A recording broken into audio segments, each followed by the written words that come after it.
नमस्कार दोस्तों, मैं हूं आदर्श कुमार झा और आज आपका स्वागत है कश्यप एडू पॉइंट में। और 10th क्लास का आज हम साइंस का चैप्टर नंबर 1 जो कि है chemical reactions and equation discuss करेंगे। इसमें हम कुछ मेन पॉइंट्स जो है किस किस टाइप की रिएक्शंस होती हैं, कैसे कहें कि रिएक्शन हो गई है या हो चुकी है, कुछ पहचानें होती है। उसमें पढ़ेंगे कि एक रिएक्शन का स्ट्रक्चर क्या होता है, स्केलेटल केमिकल रिएक्शन, अनबैलेंस और बैलेंस केमिकल रिएक्शन कैसे होते हैं। तो चलिए स्टार्ट करते हैं केमिकल चेंज से। तो सबसे पहले ये बताइए कि केमिकल चेंज किसको कहते हैं। आपने 9th क्लास में पढ़ा होगा, दो टाइप के चेंजेस होते हैं, एक होता है फिजिकल चेंज और एक होता है केमिकल चेंज।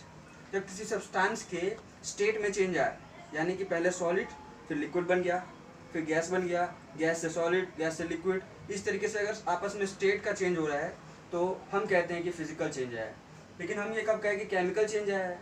तो केमिकल चेंज आने के लिए केमिकल चेंज कहते हैं जब कोई केमिकल रिएक्शन होती है तब कोई केमिकल चेंज आता है। For example rusting of iron, लोहे पे जंग लगना एक तरीके से केमिकल चेंज है, जो कि उसमें टाइम लगता है, काफ़ी धीरे धीरे करके रिएक्शन होती है।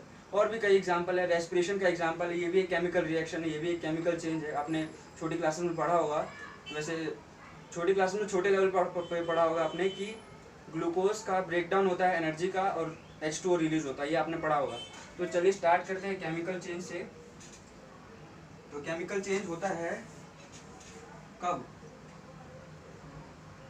whenever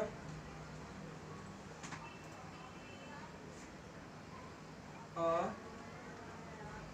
chemical change occur, we can say that a chemical reaction has taken place। जब भी कोई केमिकल चेंज हुआ तो हम कह सकते हैं कि वहाँ पर एक केमिकल रिएक्शन जरूर हुई होगी, तभी वो केमिकल चेंज हुआ है। तो इसको आप नोट कर सकते हैं। वैसे ये तो सिंपल सी बात है, आगे बढ़ जाते हैं हम।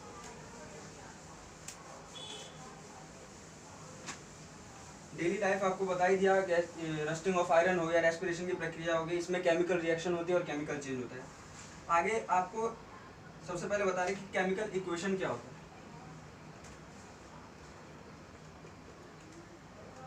केमिकल इक्वेशन से अगर आप मुझे क्या समझते हैं तो आप क्या कहेंगे?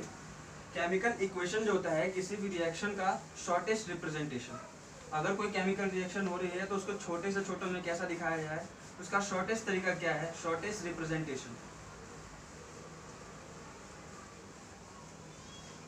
को हम केमिकल इक्वेशन कहते हैं। ठीक है, शॉर्टेस्ट रिप्रेजेंटेशन। मान लीजिए आपको आपके स्कूल में आपको कराया जाएगा मैग्नीशियम रिबन का एक एक्टिविटी है। उसमें क्या होता है कि जैसे बोला कि मैग्नीशियम था मेरे पास पहले, उसको बर्न किया है ऑक्सीजन की प्रेजेंस में, तो रिएक्शन होने के बाद मुझे मिला है प्रोडक्ट मैग्नीशियम ऑक्साइड। तो यहाँ पर आप देखेंगे कि इतना बड़ा बड़ा लिखने से तो स्पेस भर रहा है, खाली हम कुछ ऐसा कर सकते हैं कि छोटे में लिखे और समझ में आए। तो उसका शॉर्टेस्ट, इससे भी शॉर्टेस्ट जो तरीका है दैट इज केमिकल इक्वेशन। और केमिकल इक्वेशन की फॉर्म में इसे लिखा जाएगा तो लिखेंगे Mg, या सॉलिड स्टेट में था, ऑक्सीजन जो गैसेज स्टेट में था, रिएक्शन करने के बाद मैग्नीशियम ऑक्साइड जो कि सॉलिड स्टेट में है। तो ये हो गई केमिकल इक्वेशन। ठीक है, तो इसमें आप यहाँ पर देख रहे होंगे, यहाँ पर मैंने सॉलिड, गैस, SG/S लिखा है। तो इसमें 3 स्टेटस होती है। सॉलिड, इसको S से डिनोट करते हैं, लिक्विड L से डिनोट करते हैं, गैस इससे डिनोट करते हैं। किसी भी रिएक्शन में जो हम सब्सटेंस ले रहे हैं उसका फिजिकल स्टेट दिखना बहुत जरूरी है, इसलिए इसे आप किसी भी रिएक्शन में भूले ना, उसके आगे लिख दें कि क्या है उसका फिजिकल स्टेट है। आपने लिक्विड में लिया था, सॉलिड में लिया था, बाद में क्या मिला है। तो ये हो गई बात, यहाँ आ गई कि केमिकल इक्वेशन क्या होती है। अब केमिकल इक्वेशन के पार्ट को समझेंगे कि क्या रिएक्टेंट होता है, क्या प्रोडक्ट होता है, क्या कैटलिस्ट होता है। चलिए आगे बढ़ते हैं। चलिए इसी रिएक्शन को फिर से लिखते हैं, मैग्नीशियम ऑक्साइड वाली। Mg solid state plus O2 gaseous state, after burning MgO solid state. ठीक है, तो यहाँ पर जो भी इस रिएक्शन में इस एरो के लेफ्ट हैंड साइड, यानी कि आपके बाएं हाथ की तरफ आपको जो भी दिखेगा, इसके एरो के पीछे, तो वो होता है रिएक्टेंट। जैसे कि अगर आप समझ सकते हैं कोई गेम चल रहा है, उस गेम में जो पार्टिसिपेंट्स है उन्हीं को हम रिएक्टेंट करेंगे, जो पार्टिसिपेट करने गए हैं, और गेम खत्म होने के बाद जो बचा है उसी को प्रोडक्ट बोलेंगे। तो इसको बोलते हैं रिएक्टेंट और यह प्रोडक्ट।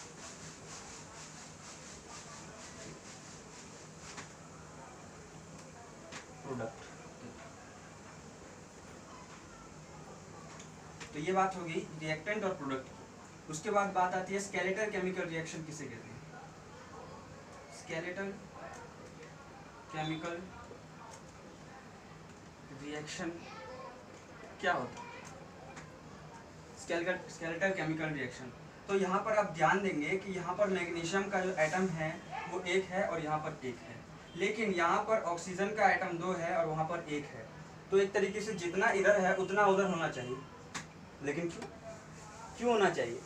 बचपन में आपने law of conservation of mass पढ़ा था, उसके अकॉर्डिंग ये था कि मास ना कभी बन सकता है ना कभी बर्बाद हो सकता है, उसको डिस्ट्रॉय नहीं किया जा सकता, वो तो बस एक फॉर्म से दूसरे फॉर्म में रहता है और एक रिएक्शन से दूसरे रिएक्शन बस ट्रांसफर होता रहता है। टोटल मास सेम रहता है ना, टोटल मास सेम रहता है। तो उस लॉ को सेटिस्फाई करने के लिए ओनली इसको बैलेंस करना पड़ता है।